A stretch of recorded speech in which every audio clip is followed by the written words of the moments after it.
Oke, mari kita bahas latihan struktur atom seri yang pertama yang A. Setelah melihat video pembelajaran mengenai teori-teori atom, perkembangan teori atom, mari kita lihat, kita uji pemahaman kita ya. Nomor 1, tuliskan teori atom yang sesuai dengan pernyataan berikut ini. Pernyataan yang A, ini pernyataannya adalah atom adalah bagian terkecil dari yang tidak dapat dibagi lagi. Nah, ini sesuai perkembangan teori atom, ini dikemukakan oleh Dalton ya melalui postulatnya. Jadi dia masih menganut paham atomisme. Dia belum mengetahui adanya partikel subatomik. Oke. Yang B, model atom adalah seperti planet-planet mengelilingi matahari. Planet diibaratkan elektron, sedangkan mataharinya inti atom. Nah, ini sudah ada konsep mengenai orbit di sini, mengenai lintasan elektron. Nah, konsep ini dikemukakan oleh Niels Bohr dalam teori atomnya. Yang C, elektron tersebar merata di antara muatan positif. Nah, ini kalau diingat lagi, ini sesuai dengan teori atomnya Thomson dengan model roti kismis atau pudding cake, yang dia memisalkan bahwa atom itu bentuknya seperti roti kismis, kismisnya bermuatan negatif, muatan negatifnya itu tersebar di antara muatan positif. Nah, itu teori atom Thomson. Yang D, atom memiliki inti bermuatan positif. Nah, ini teori atomnya dikemukakan oleh Rutherford. Sekalian dia adalah penemu inti atom. Percobaannya melalui penembakan lempeng emas oleh sinar alfa. Yang E, tabung sinar katode, kata kuncinya adalah tabung sinar katode, menunjukkan adanya elektron sebagai partikel subatom. Nah, ini percobaan yang dilakukan oleh Thomson. Lewat percobaan itu dia menemukan bahwa di dalam atom itu ada partikel subatomik yang lebih kecil dari atom, bermuatan negatif dan diberi nama elektron. Nah, setiap unsur itu ternyata memiliki partikel subatomik yang sama karena setiap unsur jika diuji dengan tabung sinar katode menghasilkan sinar katode. F, elektron berada pada tingkat-tingkat energi tertentu atau ini bisa disebut juga awan elektron atau kulit elektron atau orbit yang disebut kulit elektron. Nah, ini teori atomnya Niels Bohr. Yang G, tidak dapat menjelaskan mengapa elektron lama-kelamaan tidak jatuh ke inti atom karena lintasannya mengecil. Nah, ini adalah kelemahan dari teori atom Rutherford. Rutherford kan mengatakan bahwa elektron itu ada di sekitar atom, sekitar inti atom, bergerak, kemudian inti atomnya bermuatan positif. Nah, seandainya elektron itu terus-menerus bergerak, pada suatu saat kan pasti energi potensialnya berubah menjadi energi kinetik. Nah, seharusnya dia jaraknya makin dekat ke inti. Karena intinya muatannya berlawanan, harusnya dia lama-lama tertarik ke inti ya. Jadi si elektron yang tadinya bergerak, lintasannya makin lama makin kecil dan dia tertarik ke inti. Nah, ternyata kan nggak seperti itu yang terjadi ya. Karena ternyata elektron itu nggak bergerak sembarangan, ada tingkat energi tertentunya. Yang H, teori yang tidak dapat menjelaskan adanya partikel subatom itu adalah teori atom Dalton. Ini juga sekaligus tidak bisa menjelaskan adanya isotop. Dalam isotop itu kan ada pasangan unsur yang memiliki jumlah proton sama, tapi jumlah neutronnya beda ya. Nah, ini juga nggak bisa dijelaskan oleh Dalton. Yang I, melakukan percobaan penembakan lempeng emas oleh sinar alfa. Nah, ini dilakukan oleh Rutherford, tadi udah disebutkan. Akibatnya dia menemukan inti atom. Jadi dari sekian banyak sinar alfa yang ditembakkan ke lempeng emas, sebagian besar melewati ruang kosong menembus. Itu menyatakan bahwa atom itu sebagian besar terdiri dari ruang kosong.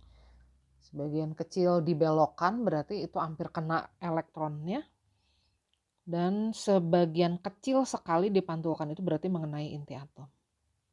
Penemu elektron tentu J.J. Thomson. Nomor 2, kita disuruh melengkapi tabel ini. Nah, kita lihat yang pertama ada lambang unsur Mg, nomor masanya 24, nomor massa itu angka yang ada di atas ini. Nomor atomnya itu adalah angka yang ada di bawah, 12. Nomor atom itu sekaligus merupakan jumlah proton. Dalam keadaan netral atau tidak ada muatannya, di sini kan nggak ada muatannya nih ya, berarti jumlah proton harus sama dengan jumlah elektron. Nah, jumlah neutronnya berapa? Jumlah proton ditambah neutron itu sama dengan nomor massa, sedangkan nomor atom adalah jumlah proton aja. Jadi jumlah neutron ini adalah nomor massa dikurangi nomor atom. Jadi 24 dikurangi 12, jawabannya 12. Konfigurasi elektronnya bagaimana? Elektronnya ada 12. Kulit pertama maksimal bisa diisi 2, kulit kedua maksimal bisa diisi 8, sisanya menempati kulit ketiga. Ini aluminium berikutnya, nomor massanya kita lihat angka yang ada di atas 27, nomor atomnya 13, nomor atom itu jumlah proton. Jumlah proton dan elektron itu sama. Kalau aluminiumnya tidak bermuatan, nanti yang bermuatan ada lagi ya di pembahasan berikutnya mengenai ion. Jumlah neutronnya berarti nomor massa dikurangi nomor atom, 27 kurangi 13. Konfigurasi elektronnya kita lihat elektronnya jumlahnya 13. Di kulit pertama maksimal 2, kulit kedua maksimal 8, kulit ketiga sisanya. Kemudian di sini ada unsur boron, lambangnya B. Kalau kita lihat konfigurasi elektronnya 2, 3. Berarti jumlah elektronnya ada 5. Dalam keadaan netral pasti sama jumlah protonnya juga. Nah, jumlah proton itu adalah nomor atom. Jadi nomor atomnya 5 juga. Nomor massanya itu adalah jumlah proton ditambah jumlah neutron. 5 ditambah 6 jadi 11. Kita tuliskan di sini berarti 11-nya ada di atas, 5-nya di bawah. Berikutnya unsur argon. Unsur argon ini nomor massanya 40, jumlah elektronnya 18. Berarti kalau jumlah elektronnya 18, jumlah protonnya juga sama karena netral. Nah, jumlah neutronnya berapa? Kita kurangkan saja atau kita cari selisihnya. Nomor massa dikurangi nomor atom. Nomor atomnya sama dengan jumlah proton. 40 dikurangi 18, jadi 22. Konfigurasi elektronnya bagaimana? Kita lihat elektronnya jumlahnya 18. Susunannya seperti ini. Kulit terakhir maksimal bisa diisi 8 ya. Kita lanjutkan berikutnya sulfur. Sulfur ini diketahui, oke ini tabel yang paling atas, yang paling kanan itu, yang dilingkari itu jumlah neutronnya biar nggak bingung. Jumlah elektronnya 2, 8, 6. Berarti jumlah elektronnya 2 tambah 8 tambah 6, 16. Jumlah elektronnya di sini 16. Oh sorry, kayaknya saya salah deh. Elektron di sini.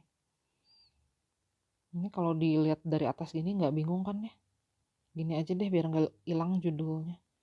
Jadi elektronnya 16. Protonnya juga pasti sama dengan jumlah elektron. Nomor atom itu sama dengan jumlah proton 16. Nomor massanya berarti jumlah proton ditambah jumlah neutron. 16 ditambah 16, 32. Jadi sulfur nomor massanya 32, nomor atomnya 16. Oh, tadi argon lupa ditulis di sini ya. Nomor massanya 40, nomor atomnya 18. Kita lanjut ke rubidium. Rubidium ini nomor massanya 85, nomor atomnya 37. Jumlah protonnya berarti sama dengan nomor atom 37. Jumlah elektronnya sama dengan jumlah proton. Jumlah neutronnya berarti 85 dikurangi 37. Kemudian konfigurasi elektronnya di sini ada 37. Kulit pertama bisa diisi 2, kulit kedua bisa diisi 8 maksimal, kulit ketiga maksimal diisi 18 elektron. Nah, ini sisanya berarti masih ada 11 elektron ya. Yang udah dapat tempat 2, 8, dan 18. Berarti udah ada 28. Total jumlah elektronnya 37. Oh sorry, berarti masih ada 9 yang belum dapat tempat.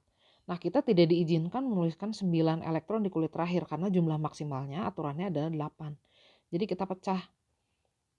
Nah, kita pecahnya gimana? Kita balik ke magic number yang tadi. Jadi angkanya itu hanya boleh 8 atau 18. Masukkan angka 8, nah sisanya ada di kulit terakhir. Oke, kita lanjut. Barium. Barium dikasih tahu di sini jumlah neutronnya 81, nomor atomnya 56. Berarti nomor masanya berapa? Nomor masanya berarti jumlah proton ditambah jumlah neutron. Protonnya jumlahnya 56 sama dengan nomor atom. Elektronnya juga sama. Jadi nomor masanya 56 tambah 81. Nomor masanya berarti 137.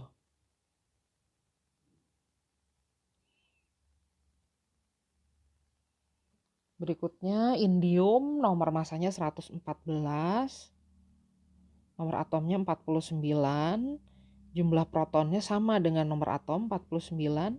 Jumlah elektronnya sama dengan jumlah proton 49.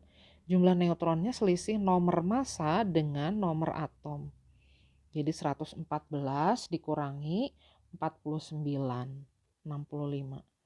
Konfigurasi elektronnya bagaimana? Nah, sekarang kita tempatkan 49 buah elektron dalam konfigurasi elektronnya. Kulit pertama maksimal isinya 2, kulit kedua bisa 8, ketiga maksimal bisa 18, 2 dikali 3 kuadrat ya. Nah, kulit keempat ini maksimal jumlahnya 32. Tapi elektron yang belum dapat tempat enggak sampai 32. Kalau kita hitung kan tadi ada 49 elektronnya, yang udah dapat tempat 28. Nah, 49 dikurangi 28 kan tinggal 21 ya. Jadi tinggal 21 elektron lagi yang belum dapat tempat. Nah, kalau gitu kita nggak bisa tulisin 32. Kita turun angkanya. Angka berapa ya yang dekat ke sisa 21 elektronnya? Angka yang paling dekat kan angkanya hanya boleh 8 atau 18 ya. Jadi kita masukkan 18 lagi aja. Nah, jadi sisanya yang belum dapat 4, 3. Kalau elektron di kulit terakhir itu angkanya boleh antara 1 sampai 8. Ini jadi ingat bariumnya tadi kelewat juga ya. Barium itu jumlah elektronnya 56. Konfigurasi elektronnya berarti kita penuhin dulu kulit ke-1, ke-2, dan ke-3. Nah, sisanya 28 elektron lagi ya. Nggak sampai dong kalau kita masukin 32 elektron di kulit ke-4. Jadi mundur angkanya. Angka berapa yang dekat ke 28? 8 atau 18? Ternyata angkanya 18 ya. Nah, sisanya masih ada 10. 10 juga nggak boleh ditulis di kulit terakhir nih 10 elektron. Maksimal kan cuma boleh 8. Jadi 10 elektron sisanya kita pecah lagi. Angka yang paling dekat ke 10, 8. Nah, sisanya 2. Seperti itu. Kemudian gallium nomor massanya 70. Jumlah elektronnya 2 ditambah 8 ditambah 18 ditambah 3. Berarti 31. Jumlah elektronnya itu akan sama dengan jumlah proton. Jumlah proton adalah nomor atom. Jumlah neutronnya berapa? Kita cari selisih nomor massa dan nomor atom. 70 dikurangi 31. Jadi neutronnya 39. Kita lanjut berikutnya. Sn atau timah. Timah nomor massanya 119. Nomor atomnya 50. Jumlah proton sama dengan nomor atom 50. Jumlah elektron juga sama dengan jumlah proton, jadi sama 50. Nah, ini memang nggak selalu sama ya jumlah proton sama neutron, tapi kalau proton dan elektron selalu sama selama Sn ini tidak bermuatan. Jumlah neutronnya ini selisih nomor massa dengan nomor atom. 119 dikurangi 50, jadi 69. Konfigurasi elektronnya bagaimana? Nah, kita akan menempatkan 50 buah elektron di sini. Jumlah elektron di kulit pertama, kedua, dan ketiga udah fix segitu. Nah, sisanya yang belum dapat tempat, berapa elektron nih? Tadi kan jumlahnya 50, ini kita udah tempatkan 2, 8, dan 18. Udah kita tempatkan 28 buah. Sisanya 22 elektron. Nah, kita nggak boleh nulis langsung 22 di situ, karena harus mengikuti aturannya angkanya kalau nggak 8 ya 18. Angka yang terdekat ke 22, 18. Nah, sisanya 4 elektron lagi. Nah, itu boleh di kulit terakhir. Nah, berikutnya di sini ada magnesium. Kita lihat dulu ya di sini. Jumlah elektronnya 12, jumlah neutronnya 10. Jumlah protonnya 12, elektronnya 10, neutronnya 12. Nah, jumlah proton dan elektronnya tidak sama di sini. Di sini protonnya lebih banyak 2. Kalau gitu berarti magnesiumnya di sini bermuatan. Nah, ini pengantar aja ya, nanti pelajaran tentang ion itu ada di pertemuan berikutnya, nanti tinggal dicek aja. Ini perkenalan aja dulu. Karena protonnya lebih banyak 2, jadi Mg-nya bermuatan 2 positif. Nah, bagaimana dengan nomor atomnya? Nomor atomnya sih tetap sama dengan jumlah proton. Jadi tetap 12. Nomor masanya juga tetap sama, jumlah proton ditambah jumlah neutron. Jadi 12 ditambah 12, 24. Nah, tidak ada yang berubah dengan lambang nomor atom dan nomor massa. Cuman ada tambahan muatan aja di situ. Karena protonnya lebih banyak 2 dibandingkan elektronnya. Berikutnya ada cesium juga di sini. Nomor massanya 133, nomor atomnya 55. Nah, jumlah elektronnya di sini kita lihat 54. Protonnya jumlahnya 55 sama dengan jumlah nomor atom. Nah, kalau gitu ada selisih juga ya di sini. Protonnya lebih banyak 1 dibandingkan elektronnya. Kalau gitu muatannya juga jadi positif 1. Kenapa terjadi? Karena kita lihat di sini jumlah protonnya lebih banyak 1 dibandingkan elektronnya. Bagaimana dengan jumlah neutronnya? Nggak berubah, sama kita cari selisih nomor massa dengan nomor atom. 133 dikurangi 55, jadi 78 jumlah neutronnya.